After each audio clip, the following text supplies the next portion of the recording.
Baru-baru ini, Presiden UMNO menyebut tentang keselamatan makanan. Tepat pada masanya. Sebelum ini mungkin kita ada dengar juga soal import makanan. Jumlahnya hampir 60 bilion ringgit. Mungkin ada yang kata import pun import lah. Lagipun ia sebahagian daripada rantaian nilai global.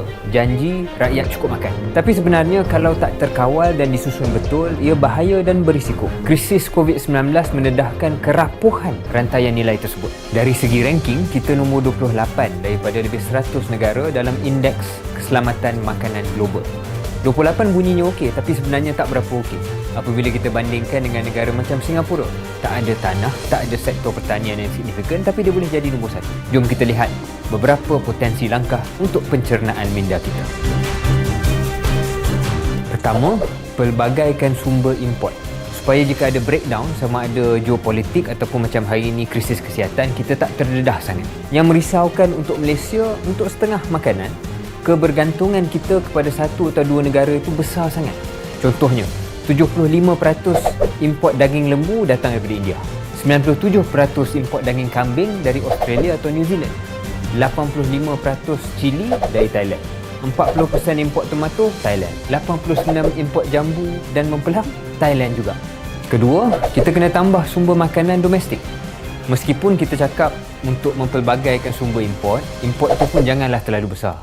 Sebab bila kita import, kita terdedah kepada turun naik ringgit Malaysia.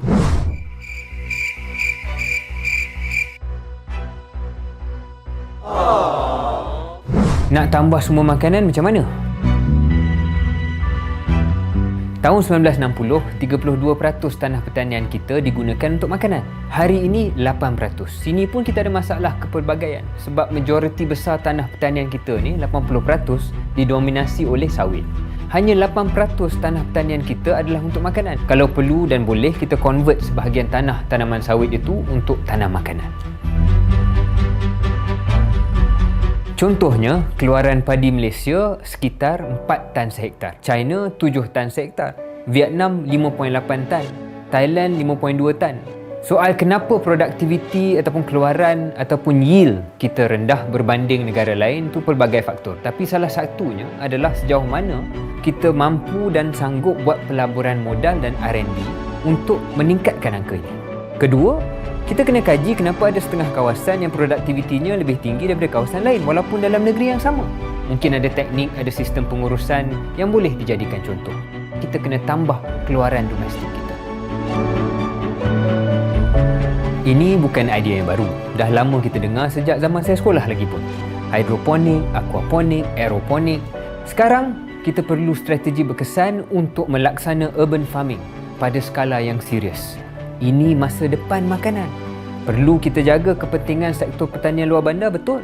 Tapi dalam soal teknologi makanan, jangan sampai Malaysia ketinggalan. Video ini hanya ringkasan untuk pencernaan minda. Banyak lagi pertimbangan, banyak lagi isu.